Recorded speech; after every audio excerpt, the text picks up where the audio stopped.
모든 성도가 다 고백하듯이 하나님의 능력은 무한하십니다. 무한한 능력을 가진 하나님께서는 따라서 하나님께서 이렇게 해야겠다고 스스로 생각하시고 바라시고 원하신 바들을 무엇인지 이룰 수 있는 능력의 소유자라고 고백하게 되죠. 그러니까 전능하신 하나님이라는 말씀 속에는 어떤 가능한 모든 일도 하실 수 있는 분이다 라는 내용을 담고 있으면서 동시에 실제적으로 하나님께서는 원하시는 바는 무엇이든지 하실 수 있는 분이시다 라는 것으로 실제화되어집니다. 모든 가능한 것을 할 수 있는 하나님의 능력을 가지신 분께서 실제적으로는 원하신 바들을 무엇이든 할 수 있는 분, 이런 것으로 우리에게 다가오죠. 하나님께서 원하시면 그 일이 이루어집니다. 하나님께서 뜻이대로 세우시면 그 일이 이루어집니다. 천지 만물도 하나님께서 6일 동안에 있으라 하시니 이 천지 만물이 그렇게 만들어진 것입니다. 그렇기 때문에 우리는 뭘 생각하냐면 이 하나님의 전능하신 하나님 앞에서는 어떠한 피조물들, 그 어떤 존재도 그저 없는 것과 같은 것이며 먼지와 같다라고 생각하시면 됩니다. 그러니까 하나님 앞에서 스스로 있는 자들은 없으니 스스로 계신 하나님께서 그분께서 원하신 바대로 모든 것을 이루어내신 능력의 결과로 이 땅에 있는 모든 것들이 존재하는 겁니다. 하나님에 대한 신앙 고백적 의미는 이것은 매우 중요합니다. 하나님은 무능하시거나 또는 손이 짧다라는 말로 표현되는 것으로 하나님의 능력이 제한이 되어져서 우리가 원하는 바를 다 이루어주지 못하시는 그런 분이 아니십니다. 우리가 바라는데 내가 그렇게 기도했는데 어찌 이런 일이 이렇게 내 뜻대로 되지 않습니까? 라는 것에 대한 아우성과 외침과 불만과 호소, 이 모든 것들은 하나님의 능력의 제한이 아니에요. 하나님의 능력의 부족이 아니에요. 그 모든 것은 다 뭘까요? 하나님께서 우리를 사랑하실 때 우리를 향하여 하나님 뜻 가운데 이루어 가신 지혜의 문제예요. 하나님께서는 매우 지혜로우셔요. 그리고 하나님께서는 매우 선하셔요. 그래서 우리의 한평생을 이끌어 가시면서 우리의 삶을 인도해 주실 때 하나님께서는 우리의 기도를 우리의 소원대로 들어주기도 하시고요. 어떨 때는 우리의 바람을 있사오나 그 바람대로 이루지 않으시면서 우리에게 계속해서 하나님을 바라보게 합니다. 하나님 자기의 삶에 놓고 하나님 어떻게 하면 좋아요? 라고 묻게 만드셔요. 그리고 우리를 돌아보게 하시는 거죠. 전능하시고 모든 일을 뜻대로 하실 수 있는 하나님께서 우리의 뜻대로 다 해주지 아니하시는 까닭은 우리의 뜻하는 바를 이루실 능력이 없어서가 아니고 우리를 사랑하시는 선하신 하나님께서 그의 지혜대로 우리를 이끌어 가시기 때문에 그런 것이다 라는 사실을 마음에 잘 새겨두어야 합니다. 그래서 뒤집어 얘기하면 반대로 하나님은 능력이시고 전능하시니 내가 원하여 주 앞에 구하는 것은 다 이루어 주실 거야 라고 생각하는 것도 능력의 문제를 오해하고 있는 거죠. 내가 원하는 바를 다 해주실 거야 하는 것은 능력의 문제가 아니라 내가 구하는 것이 하나님께서 내게 바라시는 것과 일치하는가를 봐야 하는 것을 초점을 잘못 보고 있는 것이죠. 하나님은 능력이 있으시니 무엇이든지 구하면 다 할 수 있어. 이렇게 생각하는 것은 어리석은 생각이에요. 왜냐하면 내가 구하는 바가 하나님의 뜻과 일치하는가를 봐야 하는 것이 더 중요한 것이죠. 그래서 능력의 문제를 오해하고 있는 두 가지 같은 오해인데 두 가지 측면이 있는 것입니다. 하나님의 능력은 전능하신 그 능력은 무한하실 뿐만 아니라 또한 영원하십니다. 그러니까 하나님의 능력은요, 너무 당연한 얘기죠. 있다가 없어지는 법이 없어요. 어제까지는 내가 해줄 수 있었는데 오늘은 내 능력이 상실됐다. 이렇게 되는 일이 없으세요? 너무 당연한 얘기를 짚어드립니다. 또 하나님의 능력은 불변하셔요. 하나님의 능력은 무한하시며 영원하시며 불변하십니다. 불변한다는 말의 의미는 뭐냐면 능력은 항상 있는데 강하다가 약해지고 강하다가 약해지는 식의 그런 변화가 없으세요. 하나님은 완전하며 무한하신 능력으로 항상 영원하며 불변적으로 계십니다. 이거를 강조해 고백하는 것은 그 하나님을 믿고 의지하는 우리 신앙의 현재 실존 속에서 하나님을 오해하고 하나님에 대하여 잘못 생각하는 자기 안에 불평과 원망이 있는 신앙적 무지를 걷어내기 위한 전제입니다. 오늘 보면 역대상 20장 10절 15절을 읽었는데 다윗이 얼마나 하나님을 높이 찬송하는가를 보셔요. 10절부터 보게 되면 온 회중을 불러 모아 하나님을 송축합니다. 송축할 때 이렇게 하죠. 우리 조상 이스라엘 하나님 여호와여 누구신지를 대상을 지칭한 이후에 주님은 영원부터 영원까지 송축을 받으시옵소서. 이것은 하나님이 송축을 받기에 합당하신 하나님이심이 영원하다라는 거예요. 영원하다. 우리가 지금 방금 무한하며 영원하며 불변하다는 말을 했는데 바로 그 말을 옮겨놓고 있는 거죠. 11절 하나님을 어떻게 설명합니까? 11절 말씀을 같이 읽어볼까요? 시작. 여호와여 위대하심과 권능과 영광과 승리와 위엄이 다 주께 속하였사오니 천지에 있는 것이 다 주의 것이로소이다. 여호와여 주권도 주께 속하였사오니 주는 높으사 만물의 머리이심이니이다. 하나님의 전능성과 능력이 어떻게 하나님을 드러내고 있는 걸 설명하고 있어요. 위대하신 하나님, 권능의 하나님, 그걸 통하여 하나님은 하나님이십니다고 찬미할 수밖에 없게 이끌으셔서 우리의 찬미를 받으시는 그 영광스러움. 영광이라는 말은 하나님의 하나님 되심이 그냥 드러나는 것이에요. 지금 우리가 하나님 과연 전능하시며 거룩하십니다라고 우리가 찬송할 때, 또 예배를 통해 참석하고 있을 때 하나님의 영광을 드러내고 있는 거죠. 하나님을 영화롭게 하고 있는 거예요. 하나님께서 우리로 인하여 영광이 더해지고 감해지는 것이 아니에요. 하나님의 영광은 그대로 무한하시며 영원하며 불변한데 그를 우리가 인식하는 거예요. 우리가 인식하여 하나님은 과연 그러하십니다 하고 찬송 올릴 때 우리가 하나님을 영화롭게 한다고 하는 것이죠. 하나님 편에서의 영화로움이 더해지거나 줄어드는 게 아니란 말이에요. 어떻게 그럴 수 있겠어요? 우리가 하나님을 영화롭게 한다는 것은 결국 우리의 행복이에요. 우리의 복됨이죠. 하나님의 영광됨을 우리가 알므로 인해 하나님이 과연 그러하십니다 하고 찬미함으로 우리가 예배하는 하나님의 영광성을 통하여 우리가 누려지는 복된 신앙의 견고함과 그 기쁨이 있죠.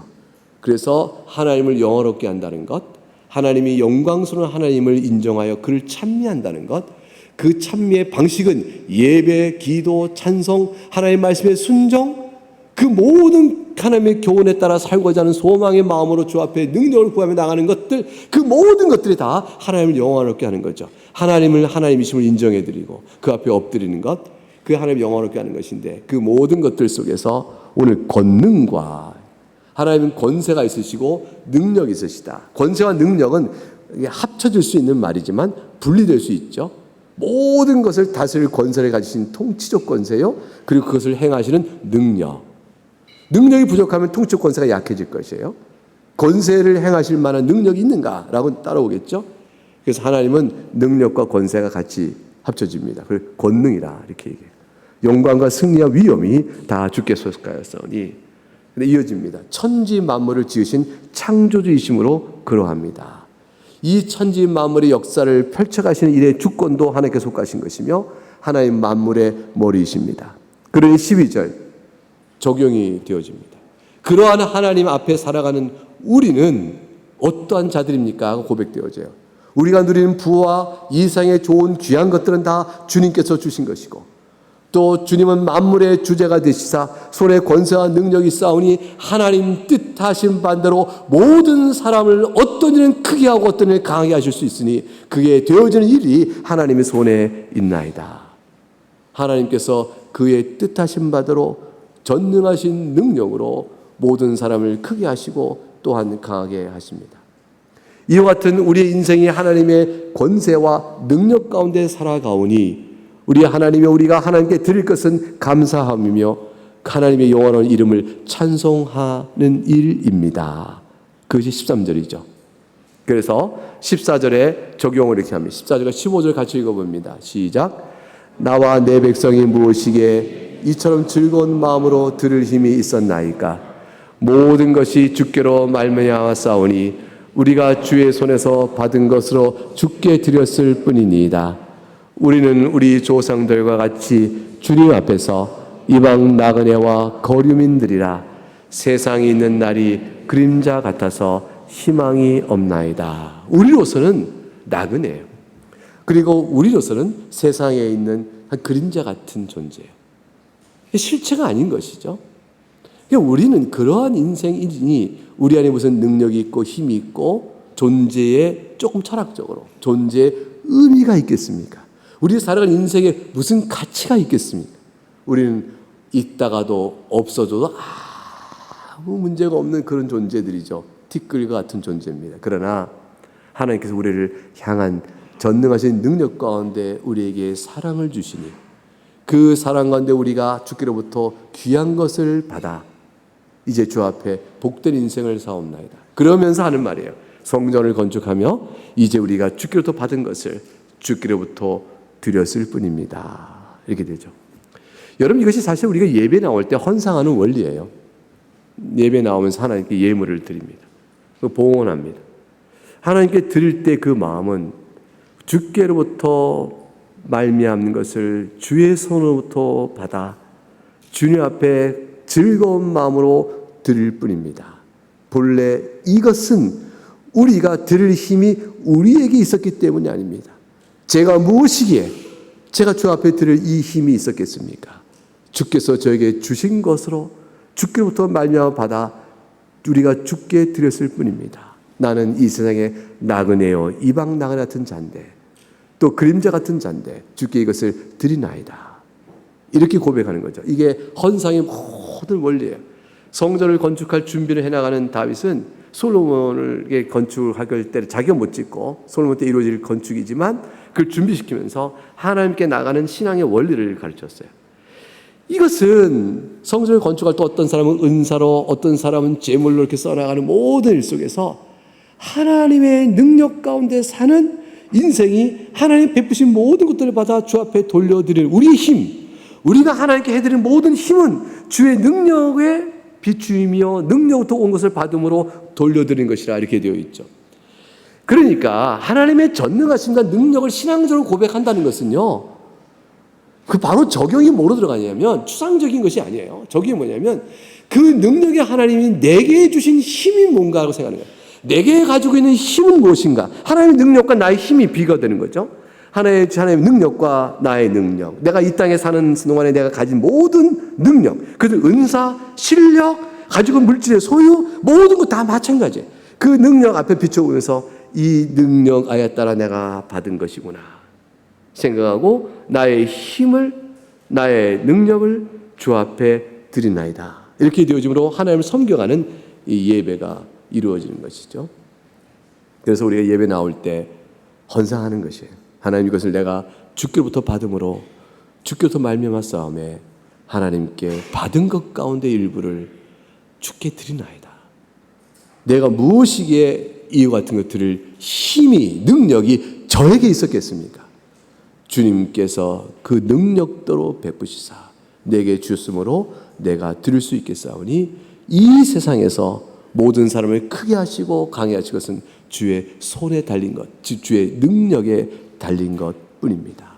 주는 높으시사 만물의 머리시오니 모든 주권이 주께 있사옵나이다. 이렇게 고백하는 것이죠. 결국 이 성전에 나와 또 제사를 드릴 때 또 신앙의 일정 속에 제사를 드리는 원리나 성전 자체를 짓기 위한 저들의 헌상이나 원리는 똑같은 거예요. 하나님께 내어드린 모든 것도 다 똑같죠. 이것이 은사를 통한 시간을 내어드려 하나님을 섬기는 봉사도 똑같은 거예요. 내가 무엇이고 한데 주께 이와 같이 섬길 수 있는 힘과 능력이 저에게 있었겠습니까? 오직 주께로부터 주신 것을 받아 내어드릴 뿐입니다 라는 마음으로 하는 것이죠. 그래서 하나님의 능력, 하나님의 전능의 신앙은 우리에게 하나님께 받은 것을 통하여 또 하나님께 다시 예배하며 떼어드리는 우리 자신을 돌아봄과 서로 연결돼 간다 그런 거죠. 하나님의 속성의 중요한 부분이 우리에게 신앙적인 적용의 실천을 그렇게 이끌어 갑니다. 하나님의 전능하신 능력은 우리가 생각해낸 고안 개념이 아니에요. 우리가 만드는 개념이 아니고 실제로 계시하여 나타내 보이신 개념이요, 실증적 증거들을 우리가 가지고 있습니다. 첫 번째는 성경 스스로가 우리에게 가르침 받는데요, 로마서 1장과 19절 20절이죠. 자, 하나님의 능력을 우리가 어떻게, 무엇을 통해서, 어디에서 알 수 있습니까? 라고 물어보면 이제 그런 하나님인 줄 우리가 고백하는데 우리가 그걸 어떻게 합니까? 성경을 통해 몇 가지 주요 사실을 짚어보는 거죠. 첫 번째는 무엇보다 창조 세계예요. 하나님 만든 이 창조하신 세계를 통해서 하나님의 능력을 바라볼 수 있습니다. 이게 로마서 1장 19절과 20절이죠. 하나님을 알만한 것을 하나님께서 보이셨는데 창세로부터 보이지 아니하는 것들 곧 그의 영원하신 능력과 신성. 하나님의 능력과 신성은 눈으로 이렇게 물질처럼 볼 수 있는 것이 아닙니다. 그럼에도 불구하고 만드신 만물에 드리워져 있어 알 수 있다고 되어 있어요. 도대체 뭘 보고 알 수 있는 것일까요? 드려진 만물 속에 무엇이 있길래, 만물은 물질인데, 물론 물질이에요. 물질로 되어 있는 이 물질 속에서 우리는 도대체 하나님을 어떻게 보이지 않는 하나님의 신성과 능력을 어떻게 우리가 알 수 있냐 말이에요. 그는 하나님의 신성 속에 담겨 있는 탁월한 지혜, 또 만물을 이끌어 가시는 하나님의 섭리 속에 들어있는 하나님의 선하신 통치의 다스림, 그것들을 보면서 이 모든 것들을 발견하면서 이 모든 것이 도대체 어디로부터 왔는가 기원성에 대한 질문을 하는 거죠. 만물은 하나님께서 만드실 때 그의 지성에 따라서 만물을 일정한 질서가 있게 하시고, 질서는 우리가 발견하여 법칙이라 말하고, 그 법칙은 만물이 그냥 무작위적으로 된 것이 아니라 일정한 구조를 갖고 있고, 구조는 설계성을 갖고 있다. 왜냐하면 목적이 있으니까. 모든 만물은 가장 작은 것부터 큰 것까지 무엇인가의 목적을 위하여 가장 알맞은 형태로 이게 조직화되어 있어요. 그래서 수학자는 자연을, 우주를 수학으로 풀어냅니다. 원리를 수학으로 풀어냅니다. 수학이 가능하다는 거죠. 지성이 있다는 것이고, 지성은 이미 그 속에 하나님의 설계적 지혜가 있다는 것이죠. 우리의 이 사고력, 우리가 제가 이렇게 말하고 여러분 듣고 하는 이 커뮤니케이션, 이 대화가 가능하고 지식이라는 정보가 전달되고 오고 받고 할 수 있도록 하는 일에 있어서 이 목적성을 향하여 전체 인간의 우리의 물질적 구조를 하나님이 사용하고 만들어내신 것이죠. 뇌가 있는 거죠. 뇌의 작동의 원리는 뇌를 통하여 인지되고 있는 놀라운 영혼을 통한 지성적 결과가 있고요. 그것이 우리에게 서로 이렇게 교감되고 공유되고 나눠짐으로 우리는 어떤 정보 전달을 서로 주고받을 수 있게 되어집니다. 하나님을 말할 수 있게 되고 하나님을 듣고 알고 되어집니다. 이 모든 세상 속에는 다 그래요. 그 속에 하나님의 자신의 신성과 영광을 드러내 보이셨어요. 발견하는 거죠. 발견하고 이 모든 탁월성은 어디서부터 왔을까? 기원성이 결국 자연 스스로가 아니요, 자연 바깥에 하나님의 손길이구나 고백되도록 하나님이 분명히 보여 알도록 하셨다는 것이죠. 믿음 있는 자는 눈을 떠러 그걸 바라보는 것이고, 하나님을 믿지 않기로 한 사람들에게는 그 답을 답으로 받지 않습니다. 보라, 이 얼마나 이 놀라운 자연 안에 하나님의 신성과 영광이 들여져 있느냐. 보라, 이게 놀랍지 않아? 이건 자연 너머에서 기원성이 온 거야. 이 자연은 원래 이렇게 스스로 될 수가 없다고 라고 말한 모든 설명을 처음부터 부정합니다. 부인하고, 에이, 그냥 됐을 거야. 그냥 됐을 거라고. 그것이 그 답이냐? 그냥 될 수 없고 하나님께서 그렇게 하신 거야 라는 것이 올바른 대답이냐에 갈림이 쫙 나뉘죠. 하나님께서는 성경을 보면 능력과 신성을 만물 가운데 보여 알게 하셨다 했습니다. 보는가 보지 못하는가가 나뉩니다. 창조세계에 하나님은 자신의 능력을 보이셨죠. 어마어마한 능력이죠. 이 우주는 우리의 모든 사고의 한계 끝까지 가잖아요. 너무 크니까. 지금도 팽창하고 있잖아요. 이와 같은 우주의 세계 속에, 아니 미시세계 들어가면 끝도 없는 전자 양자 세계 들어가면 어떻게 이 놀라운, 근데 그거 질서가 있어요. 힘의 역학관계가 있고요. 힘의 역학관계가 왜 존재하단 말이에요. 그 미시세계 속에서. 그것이 하나의 생물학적인 또 기능들을 또 하기 위하여 물리화학적 작용들이 나름대로 움직입니다. 우연이 아니요, 특정한 목적을 따라 조직화가 되고 있어요. 그 속에 놀라움을 갖게 되죠. 하나님의 손길을 봅니다. 그런데 이와 같은 놀라운 자연세계뿐 아니라 하나님께서는요, 자신의 능력을 나타내 보이시는데, 그게 뭐냐면, 세상에 그 사람들이 예수를 믿는다고? 이 사건을 경험할 때, 아니 그자가 사람이 변했어? 이거예요. 회심이에요. 회심은 하나님이 사람을 바꿔내셔요. 도무지 하나님을 절대 안 믿을 사람, 극악무도한 사람, 마음이 단단한 돌과 같아서, 금강석 같아서 깨질 수 없는 악의 철저한 덩어리, 그자가 깨져요. 하나님 앞에 나와 몇 날 며칠 울며 회개하며 자기의 죄와 허물을 토설하고 변해버립니다. 그래서 생명 얻은 자로 바뀌는 놀라운 능력을 볼 때 하나님의 전능하신 손길을 봅니다. 누가 무엇이 그 사람을 바꿔냈을까? 누가 무엇이 죄와 허물로 죽은 자를 살리실까?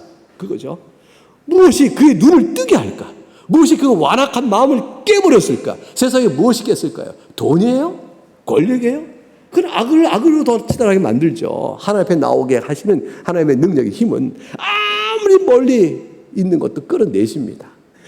하나님의 능력의 인력을 벗어날 것은 없거든요.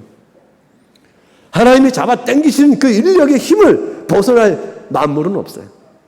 어떤 악이라도 끌어내십니다. 아무리 멀리 있어도 하나님께 원하시면 불러내십니다. 하나님의 능력입니다. 여러분, 이 능력을 여러분과 제가 받은 거예요. 여러분 어떻게 하나님 믿으셔요? 여러분 본성대로 믿은 거 아니에요. 여러분 자신이 어떠셔요? 우리 본성상 악한 우리는 우리가 스스로 하나님께 우리의 악의 껍질을 깨고 하나님께 나간 게 아닙니다. 하나님께서 우리를 불러내신 것이죠. 아주 미약한 우리의 신앙이라도 죽은 우리를 살려내신 거고요. 또 하나 기억하셔요. 마귀의 손아귀에서 끌어내신 거예요. 여러분, 우리 스스로 마귀와 싸워 이기고 내 힘으로 마귀의 세력을 깨고 하나님께 나간 겁니까? 죄 아래 지배하여 손에 장악하고 넌 내 것이다 부르고 있는 마귀의 세력을 하나님께서 깨시고 봐봐, 우리를 불러내신 것이죠. 사탄이 막아도 대적하여도 이 자는 절대 내가 못 놓을 것이라고 아무리 발악을 하여도 하나님께서는 그걸 다 깨시고 우리를 불러내십니다. 하나님의 능력 앞에 승리의 대적자는 없습니다. 그리고 우리를 살리시고 변화시키는 것이죠. 신앙을 한다는 것은 하나님의 전능하신 능력의 결과요 은혜를 입은 것입니다. 이러한 사실을 생각할 때 만일 우리가 하나님을 믿는다는 것은 도대체 어떠한 믿음의 태도를 가져야 될까요? 우리가 하나님을 믿는다는 이 신앙생활이 도대체 어떠해야 될까요? 항상 머리에 염두에 둘 첫 번째 내용이 있어요. 그게 뭐냐면 하나님 앞에 대적하는 악인은 멸망의 무서운 하나님의 손길 앞에서 영원한 비참한 심판에 던져질 밖에 없다는 것을 우리는 늘 생각해야 돼요. 하나님의 전능하신 하나님을 누가 대적을 하겠어요? 그러니까 히브리서 10장이 뭐라고 되어 있냐면 하나님께서 내가 원수를 갚을 것이다 라고 했어요. 히브리서 10장 30절에 여러분, 하나님은 원수 갚는다고 그러셨어요. 내가 원수를 갚을 것이다 이렇게 말씀하시고 그 다음에 31절에 이렇게 되어 있습니다. 그 살아계신 하나님의 손에 빠져들어가는 것이 얼마나 무서운 일인가 이렇게 되어 있어요. 하나님의 능력이 제한되어 있거나 또 한계가 있으면 그만큼 무섭겠죠. 근데 하나님의 능력은 전능하신 하나님의 손길 앞에 빠져 들어가는 것, 심판을 위해 내던지는 것은 얼마나 무서운가. 이게 히브리 10장 31절의 말씀입니다. 그래서 악인들이 하나님을 대적하여 당할 저들의 운명의 비참함을 하나님의 전능하신 능력에 비추어 생각해 보면서 그들을 향한 실로 안타까운, 그들을 향한 실로 그들의 멸망과 종말에 대한 비참함을 볼 수 있는 눈을 가져야 됩니다. 그것이 첫 번째 우리가 가질 생각이에요. 계시록 20장의 10절에 미혹하는 만물을 먹였던 마귀, 그 세력 불과 유황못에 던져집니다. 짐승과 거짓 선자로 표현을 내고 있는 마귀 편에 드는 모든 세상의 권력자와 거짓된 말을 가르친 자와 모든 종교와 그 다 불과 유황못에 던져지며 세세토록 밤낮 괴로움을 당할 것입니다. 둘째 사망이라 했습니다.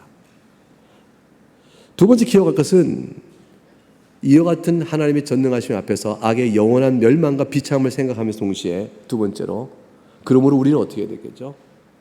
하나님 앞에서는 하나님을 경외하며 그 하나님의 자비로운 은총을 구하는 일밖에는 살 길이 없다는 사실을 기억해야 됩니다.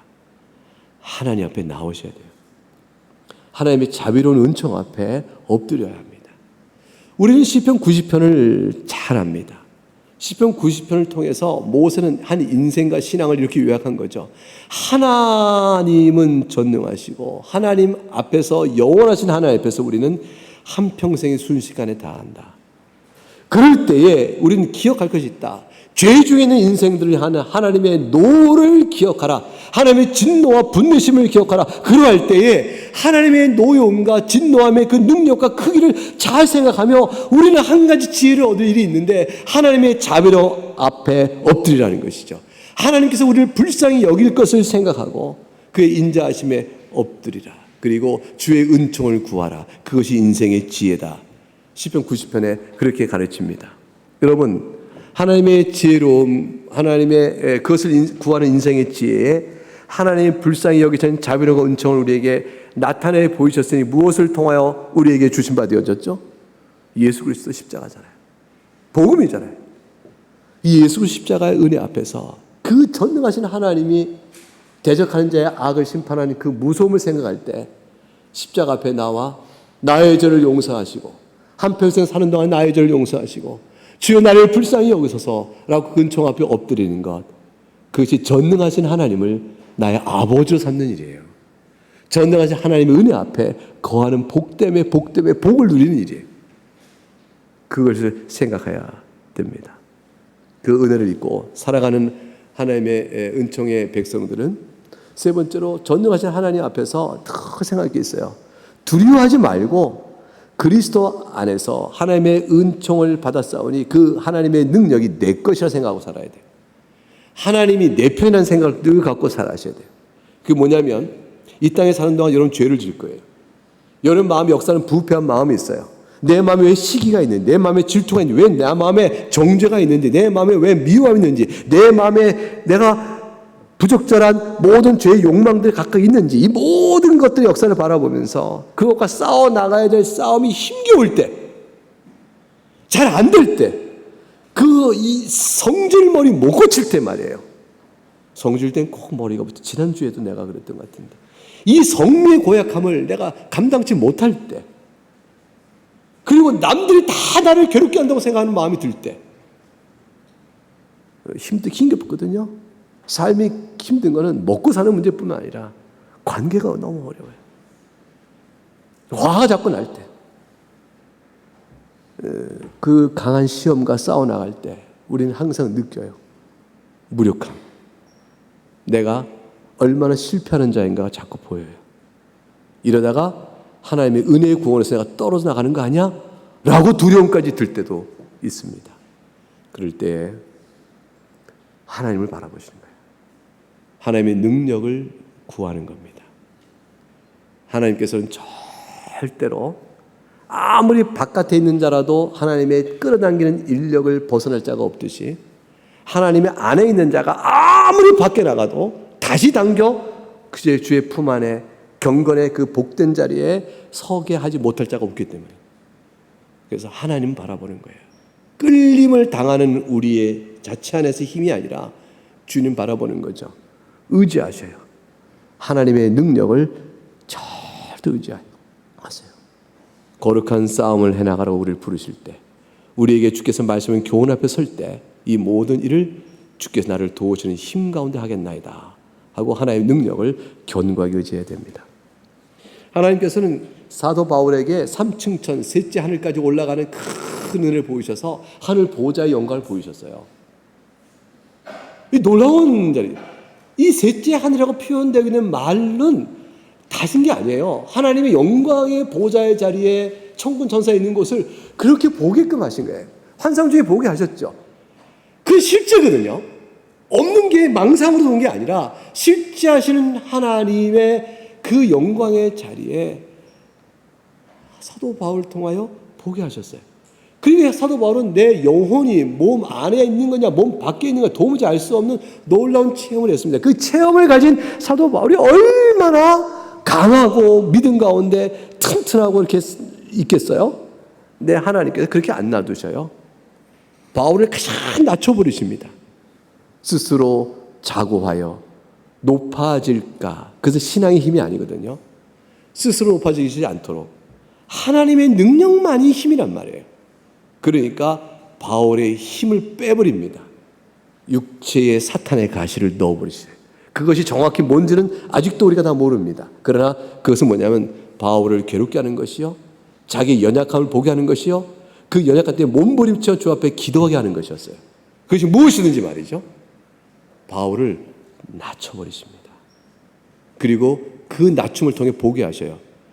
하나님의 능력만이 강한 것이구나를 보게 하시는 거예요. 그래서 내가 약할 때 그리스도께서 강하시다, 이걸 보게 하는 겁니다.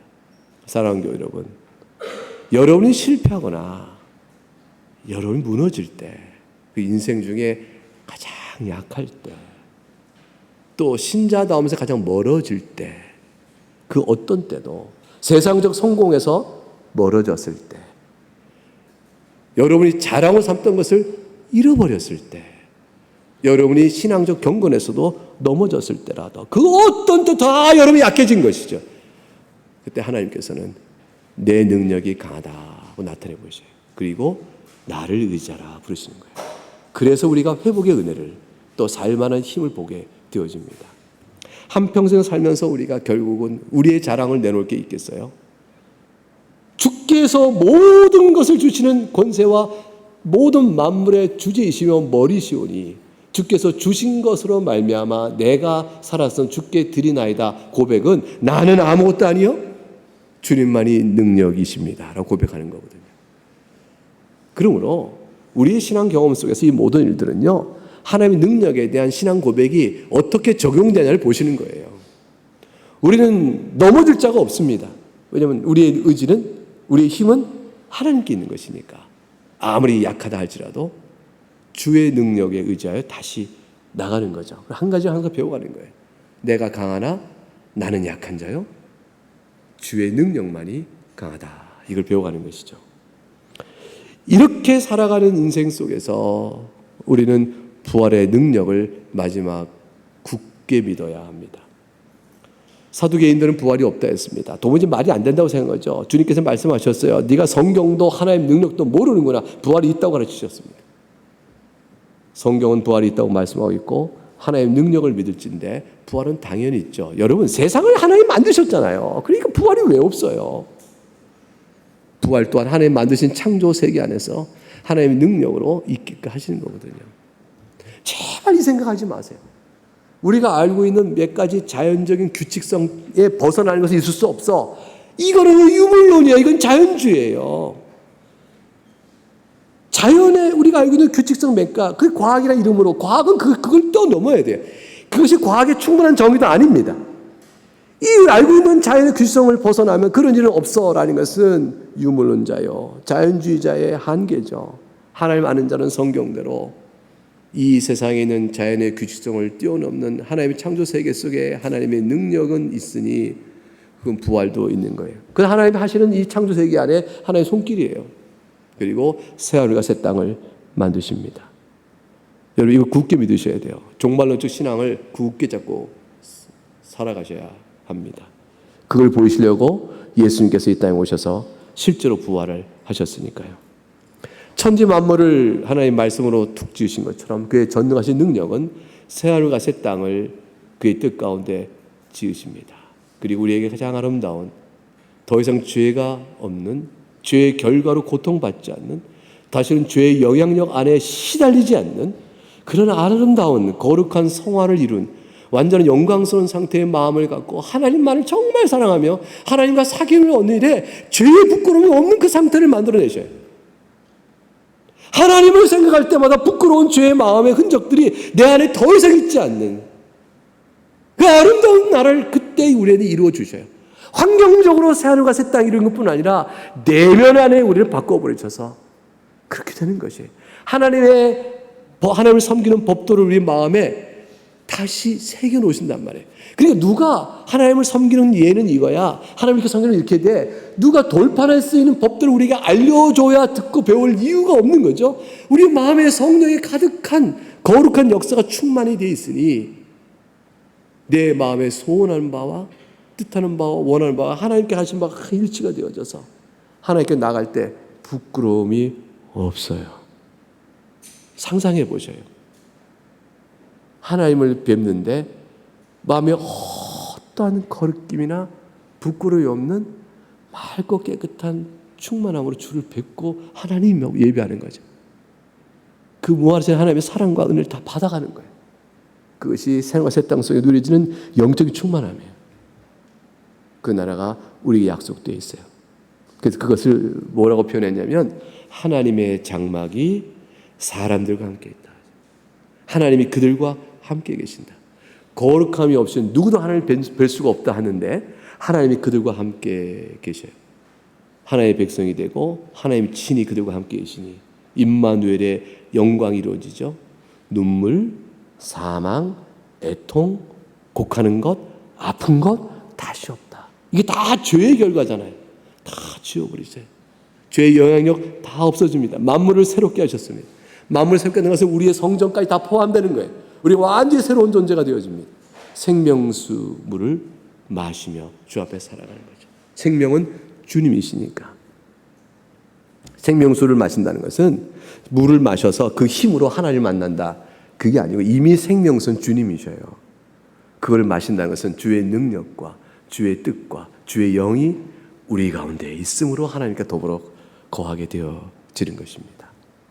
여전히 우리는 유한한 영이지만 유한한 존재예요. 몸과 영혼을 가진 유한한 존재로 있겠지만 무한하신 하나님과 교통과 사귐이 있어서 거짓과 거짓된 것과 죄의 부끄러움이 더 이상 없는, 마치 아담과 하와가 최초에 지음받았을 때 그들이 벌거벗었으나 서로 부끄러워하지 아니하다는 것처럼 주님 앞에서 만물이 모든 것이 다 드러날 그날에, 만물의 모든 것이 다 드러날 그날에 부끄러움이 하나도 없는 모습으로 하나님께 우리를 빚어주셔서 주를 뵙게 된단 말이에요.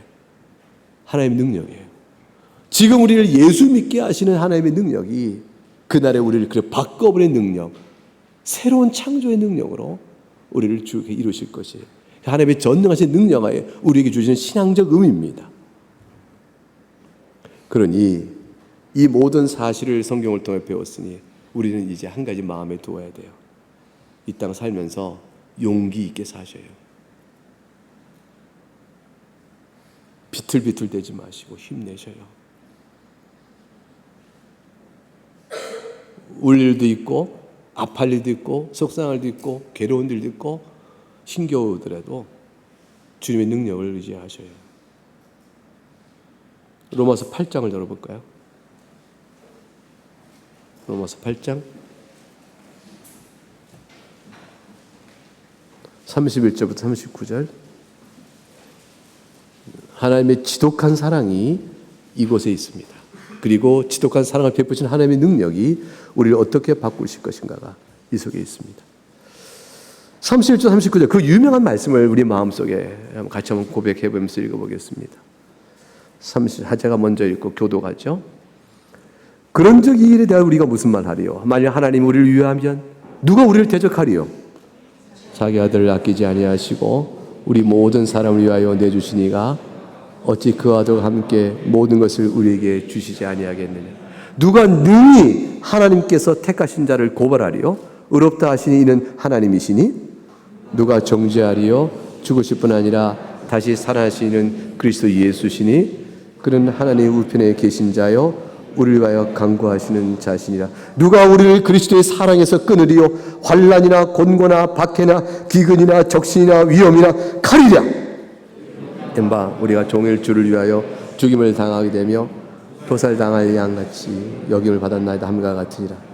그러나 이 모든 일에 우리를 사랑하시는 이로 말미암아 우리가 넉넉히 이기느니라. 내가 늘 확신하노니 사망이나 생명이나 권세자들이나 현재이나 장래이나 능력이나 같이 읽어요. 높음이나 깊음이나 다른 어떤 피조물이라도 우리를 우리 주 그리스도 예수 안에 있는 하나님의 사랑에서 끊을 수 없으리라. 왜냐면요, 이 사랑을 하나님의 전능하신 능력으로 붙들고 계시거든요. 그러니까 뭐라고 말을 해요? 31절에 하나님이 우리를 위하시면 누가 대적하리요? 아무도 하나님의 능력에 거슬려 대적할 자가 없다는 거죠. 하나님이 우리를 그렇게 사랑하여 우리를 붙들고 계시니 33절 누가 능히 고발할 수 있겠고 정죄할 수 있겠느냐. 35절 누가 그리스도 사랑에서 끊을 수가 있겠냐. 하나님의 환난, 곤고, 박해, 기근, 적신, 위험, 칼 그 어떤 것도 우리가 넉넉히 이길 힘을 주시니라. 하나님의 사랑은 우리에게 그치지 않습니다. 우리에게 사랑을 베풀어 주십니다. 그 사랑 안에서 우리에게 넉넉히 살만한 한 인생길의 힘을 주셔요. 그러니까 용기 내세요. 그리고 거룩해지고자 하는 성도의 삶의 모습을 이루지 않아도 패배자로 살지 마시고 하나님의 능력 안에 승리로 사는 마음을 갖고 다시 하는 거죠. 날마다 새로운 은총을 입고 살아가는 것이죠. 우리는 절대 그리스도 사랑에서 끊어지지 않습니다. 이것이 하나님의 능력, 그 전능하심이라는 그 하나님의 속성에 대한 고백이 우리 구체적인 신앙으로 주고 있는 적용점이요 또한 교훈인 것입니다. 찬송하겠습니다. 사랑하는 여러분, 말씀을 들은 바대로 우리 고백하면서 주 앞에 나갈 것입니다. 다윗이 찬송합니다. 권세와 능력은 다 만물에 주신 하나님의 손에 있사오니 우리가 다 주의 손길 아래 살고 있사오며 이로 인하여 우리가 하나님께 받은 것을 말미암아 주께 드립니다. 여러분이 지금 놓여 있는 형편 안에서 여러분의 주의 능력이 강해짐을 생각하시며 여러분이 향한 하나님의 그 사랑 가운데 베푸신 능력은 결코 약하지 아니하니 두려워하지 말고 약하지 말고 넘어지지 말고 힘을 내 하나님의 사랑 가운데 담대히 살아갈 수 있기를 바랍니다. 이것이 주께서 우리에게 오늘 말씀을 통해 주시는 귀한 교훈이죠. 여러분의 삶 속에서 드리워진 하나님의 능력을 자랑해 보십시다.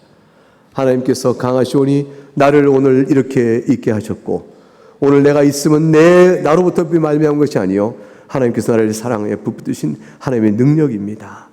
내가 주께 속했습니다. 고백하시고 이 시간에 각각 주 앞에 엎드려 나가도록 하겠습니다. 기도하십니다. 사랑이 많으신 하나님 아버지, 이 시간에 우리가 하나님을 찬송하면서 하나님의 전능하신 능력을 기억하고 그 하나님 되심으로 인하여 우리에게 행하신 많은 일들을 생각하며 우리가 주 앞에서 믿음으로 살아가는 한 성도의 신앙이 어때야 될 것을 다시 한번 적용하며 주 앞에 나아갑니다. 하나님은 우리의 능력이시오니 우리가 이 땅에 사는 동안에 어떠한 상황에 놓일지라도 비록 우리가 약해질지라도 우리의 의지하시는 바 되는 하나님의 능력은 영원하며 무한하며 불변하오니 우리를 넉넉히 이기는 자로 삼으실 것을 고백하옵나이다. 우리 가운데 강한 자가 있다 하나 그 강함은 반드시 우리 손을 떠날 것이며 우리가 소유를 자랑하나 그 소유는 반드시 우리 손을 떠날 것이며 내가 은사를 자랑하나 그 은사 또한 우리에게 영원치 아니할 것이며 누구나 다 건강을 자랑해도 우리가 그 건강을 결코 유지하지 못할 것임을 아옵나이다. 우리 가운데 예외 없이 다 흙으로 돌아갈 자에 불과하며 마지막에는 죽음의 길로 갈 자에 불과한데 그 마지막 죽음으로 가야 되는 가장 약한 인간 인생의 순간에도 우리가 패배한 자가 아니요 연약한 자가 아니요 실패한 자가 아니라 도리어 강한 자임을 고백하오니 죽음을 이기시는 하나님의 능력이 우리 가운데 함께 하심으로 영원한 생명을 주실 것을 믿기 때문이옵나이다. 그걸 알진대 마지막 날에 주께 새로운 날 새하늘과 새 땅을 이루시고 우리를 새롭게 바꾸실 때에 그토록 소망했던 주님과 영원한 사귐, 지금은 주 앞에 나갈 때마다 거리끼고 부끄러워 내 마음의 흠과 그 어려운 것들이 있어서 하나님 앞에 내 마음을 내어놓고 부끄러움 없이 볼 수가 없는데 오직 주 예수 그리스도의 중보의 능력만 믿고 그 가운데 엎드리온데 그날에 주께서 우리를 새롭게 바꾸시어 하나님을 벌가벗은 듯 부끄러움없이 대할 수 있는 성령의 충만을 내어 온전한 그날을 이루시고 다시는 그날의 슬픔과 애통함과 눈물과 아픈 것과 곡하는 것 모든 것들을 없게 하시는 그날을 바라보며 살아갑니다.